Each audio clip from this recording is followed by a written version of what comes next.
আসসালামু আলাইকুম। Recipes by Sohana channel থেকে আপনাদের সবাইকে জানাই স্বাগতম। আজ আমি আপনাদের সাথে ভীষণ মজার মিল্ক ব্রেড রেসিপি শেয়ার করব, যেটা দেখতে যেমন সুন্দর এবং সফট এবং খেতেও ভীষণ মজার। আমার রেসিপিটি ফলো করে আপনারাও খুব সহজে মিল্ক ব্রেড তৈরি করতে পারবেন। তো চলুন রেসিপিটি দেখে নেওয়া যাক। একটি মিক্সিং বোলে প্রথমে নিয়ে নিচ্ছি 1 কাপ কুসুম গরম দুধ। দুধটাতে আঙুল দিলে তাপমাত্রা সহ্য করা যায় এমন তাপমাত্রায় থাকা দুধটা এখানে ব্যবহার করতে হবে। দুধটাকে আগে থেকে জাল করে ঠান্ডা করে রেখেছি। সঙ্গে দিচ্ছি 1 চা চামচ ইস্ট। ইস্টের পরিমাণটা কিন্তু এর চেয়ে কম বা বেশি করা যাবে না। আমি যে পরিমাণে ব্যবহার করছি সবগুলো উপকরণ আপনারাও চেষ্টা করবেন সেই পরিমাণে ব্যবহার করার। এখন দিচ্ছি 4 টেবিল চামচ চিনি। মিল্ক ব্রেডটা একটু হালকা মিষ্টি মিষ্টি হলেই খেতে ভালো লাগে, তাই আমি 4 টেবিল চামচ চিনি দিয়েছি। আপনারা চাইলে কম বেশি করে নিতে পারেন। দিয়ে দিলাম 1/2 চা চামচ লবণ। এবার নেড়ে চেড়ে কিছুক্ষণের জন্য মিশ্রণটিকে ভালোভাবে মিশিয়ে নিব, যতক্ষণ না চিনিটা সম্পূর্ণভাবে গলে যায়। চিনিটা সম্পূর্ণ গলে গেছে। এবার মিশ্রণটাকে 5 মিনিটের জন্য রেস্টে রেখে দিব। 5 মিনিট রেস্টে রাখার পর বাকি উপকরণগুলোকে মিশিয়ে নিব। নিয়ে নিয়েছি মেজারমেন্ট কাপের 2 কাপ ময়দা। কাপগুলো উঁচু উঁচু করে ভরে ভরে আমি 2 কাপ ময়দা নিয়ে নিয়েছি। আপনারা চাইলে আটা দিয়েও করতে পারবেন, তবে ময়দা দিয়ে করলে এর টেস্টটা খুব ভালো আসে। প্রথমে অল্প অল্প করে কিছুটা ময়দা আমি অ্যাড করে নিচ্ছি, এরপর বাকি ময়দাগুলো অ্যাড করব। তো কিছুটা ময়দা দিয়ে দেওয়ার পর এখন ময়দাগুলোকে লিকুইড মিশ্রণটার সাথে কিছুটা হালকা মিশিয়ে নিব। এভাবে অল্প অল্প করে মেশালে যা হয়, মিশ্রণটা মেশাতে খুব সুবিধা হয় এবং মিশ্রণটাকেও পারফেক্টভাবে মেশানো যায়। এবার বাকি ময়দাগুলোকেও অ্যাড করে দিলাম। বাকি ময়দাগুলো অ্যাড করে দেওয়ার পর এখানে দিয়ে দিব 3 টেবিল চামচ সয়াবিন তেল। সবগুলো উপকরণ চেষ্টা করবেন মেজারমেন্ট কাপে ব্যবহার করার, তাহলে আপনার রেসিপিটাও পারফেক্ট হবে। তো 3 টেবিল চামচ সয়াবিন তেল অ্যাড করে দেওয়ার পর এবার মিশ্রণগুলোকে আবারও মিশিয়ে নিব। প্রথমে আমি একটি স্প্যাচুলার দিয়ে মিশিয়েছিলাম, এবার হাত দিয়ে মিশ্রণগুলোকে ভালোভাবে মিশিয়ে নিব। হাত দিয়ে মেশালে মিশ্রণটা খুব ভালোভাবে মেশানো যাবে। আমার চ্যানেলে অনেকগুলো ব্রেডের রেসিপি আছে, আপনারা চাইলে দেখে নিতে পারেন। আপনাদের সুবিধার জন্য সবগুলো ব্রেডের রেসিপির লিংক আমি ডেসক্রিপশন বক্সে দিয়ে রাখব। আমার রেসিপি যদি আপনাদের কাছে ভালো লাগে তাহলে আমার চ্যানেলটি সাবস্ক্রাইব করে পাশে থাকা বেল আইকনটি ক্লিক করে রাখবেন, তাহলে নতুন কোনো রেসিপি আপলোড দেওয়ার সাথে সাথে পৌঁছে যাবে আপনাদের কাছে নোটিফিকেশন। মিশ্রণগুলো মেশানোর সময় একটু আঠালো ভাব মনে হবে, কিন্তু চিন্তার কোনো কারণ নেই। কিছুক্ষণ ভালোভাবে মথে নিলেই মিশ্রণটা ঠিক হয়ে যাবে।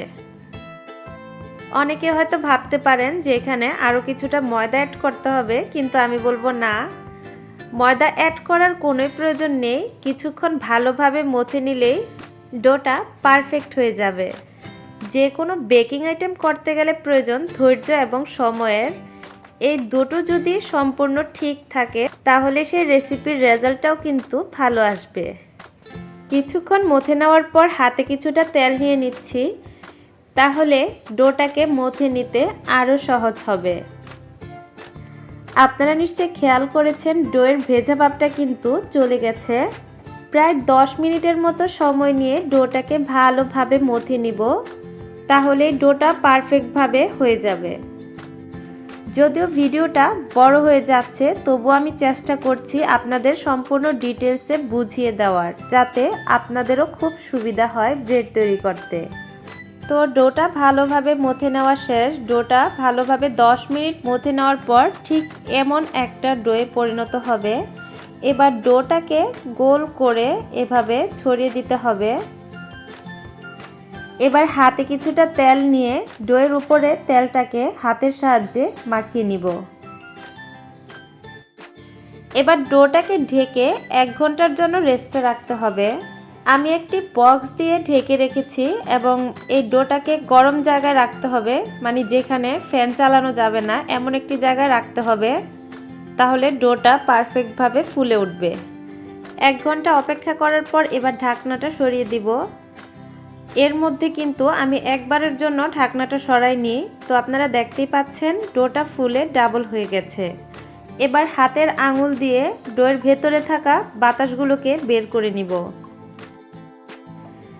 ডোয়ের ভেতরে থাকা সম্পূর্ণ বাতাসগুলোকে বের করে নেওয়ার পর ডোটাকে এবার জাস্ট 1 মিনিটের জন্য হালকা একটু মথে নিব।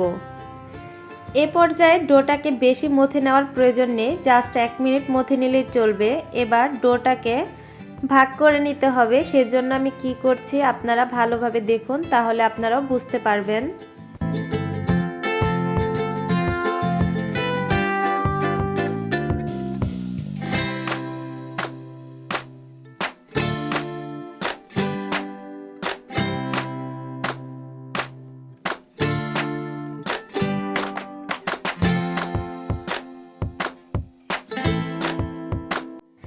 একটি ছুরির সাহায্যে ডোগুলোকে 5টি ভাগে ভাগ করে নিয়েছি।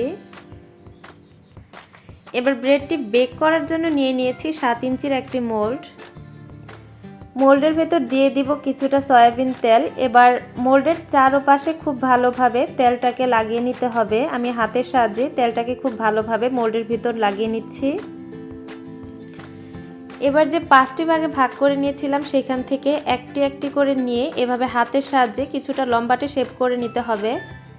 আমি আপনাদের নিশ্চয়ই বোঝাতে পারছি কিভাবে করতে হবে, আপনারা আমার ভিডিওটা দেখে শিখে নেবেন। ঠিক এভাবে লম্বা আকৃতির করে চেষ্টা করবেন কিছুটা মসৃণ করে করার, তাহলে ব্রেডটা দেখতে সুন্দর হবে। এভাবে লম্বা আকৃতির করে মোল্ডের ভেতরে একটি একটি করে আমি সবগুলোকে রেখে দিব।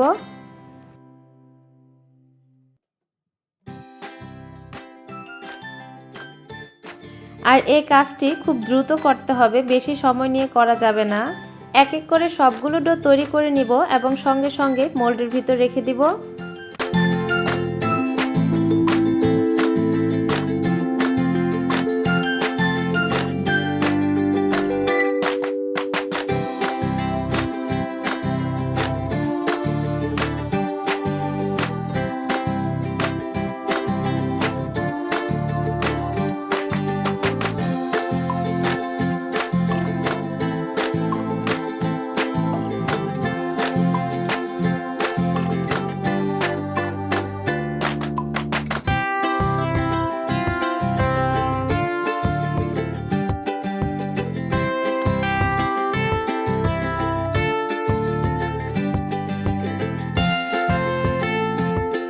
সবগুলো ডো মোল্ডে রেখে দেওয়া শেষ। এবার 1 ঘন্টার জন্য আবারও ডোটাকে ভালোভাবে ঢেকে রেস্টে রেখে দিব।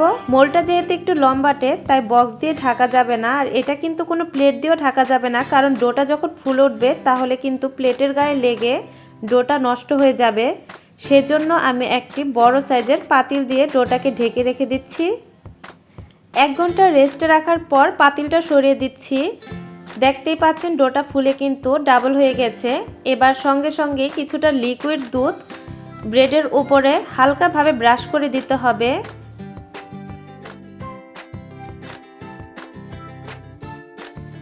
দুধটা ব্রাশ করে দেওয়ার কারণে কিন্তু ব্রেডের কালারটা খুব সুন্দর আসবে, এবং এর উপর কিছুটা সাদা তিল দিয়ে দিচ্ছি।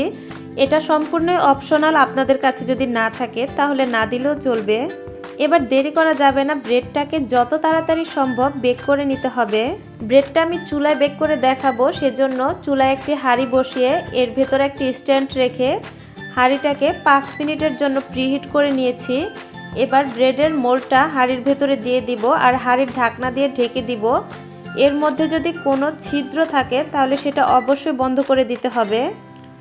চুলার আঁচটাকে মিডিয়াম টু লোতে রেখে ব্রেডটাকে 20 থেকে 25 মিনিটের মতো বেক করে নিতে হবে। চুলার আঁচটা কিন্তু বেশি বাড়ানো যাবে না, তাহলে ব্রেডটা নিচ থেকে পুড়ে যেতে পারে। আর এই সময়ের মধ্যে কিন্তু ঢাকনাটা কোনোভাবেই খোলা যাবে না। ব্রেডটা কিন্তু প্রায় হয়ে এসেছে, দেখতেই পাচ্ছেন ব্রেডের মধ্যে কালার চলে আসছে। তো 25 মিনিট সময় আমি ব্রেডটাকে বেক করে নিয়েছি, কিছুটা সময় বেশি নিয়ে, কারণ ব্রেডের মধ্যে একটা সুন্দর কালার আসতে কিছুটা সময় লাগে। ব্রেডটা বেক করে নেওয়া শেষ। এবার ব্রেডটাকে চুলা থেকে নামিয়ে নিব। ব্রেডটা কিছুটা ঠান্ডা করে মোল্ড আউট করে নিব। খুব সাবধানে ব্রেডটাকে মোল্ড আউট করে নিতে হবে যাতে ব্রেডটা ভেঙে না যায়।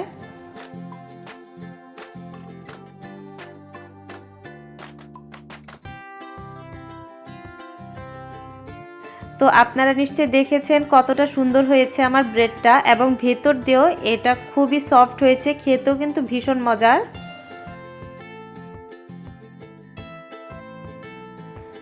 আপনারা অবশ্যই বাসায় ট্রাই করে দেখবেন, আর কোনো সমস্যা হলে আমাকে জানাবেন। রেসিপিটি ভালো লাগলে একটি লাইক দিবেন, কোনো কিছু জানার থাকলে কমেন্ট করে জানাবেন। ভিডিওটি দেখার জন্য অসংখ্য ধন্যবাদ।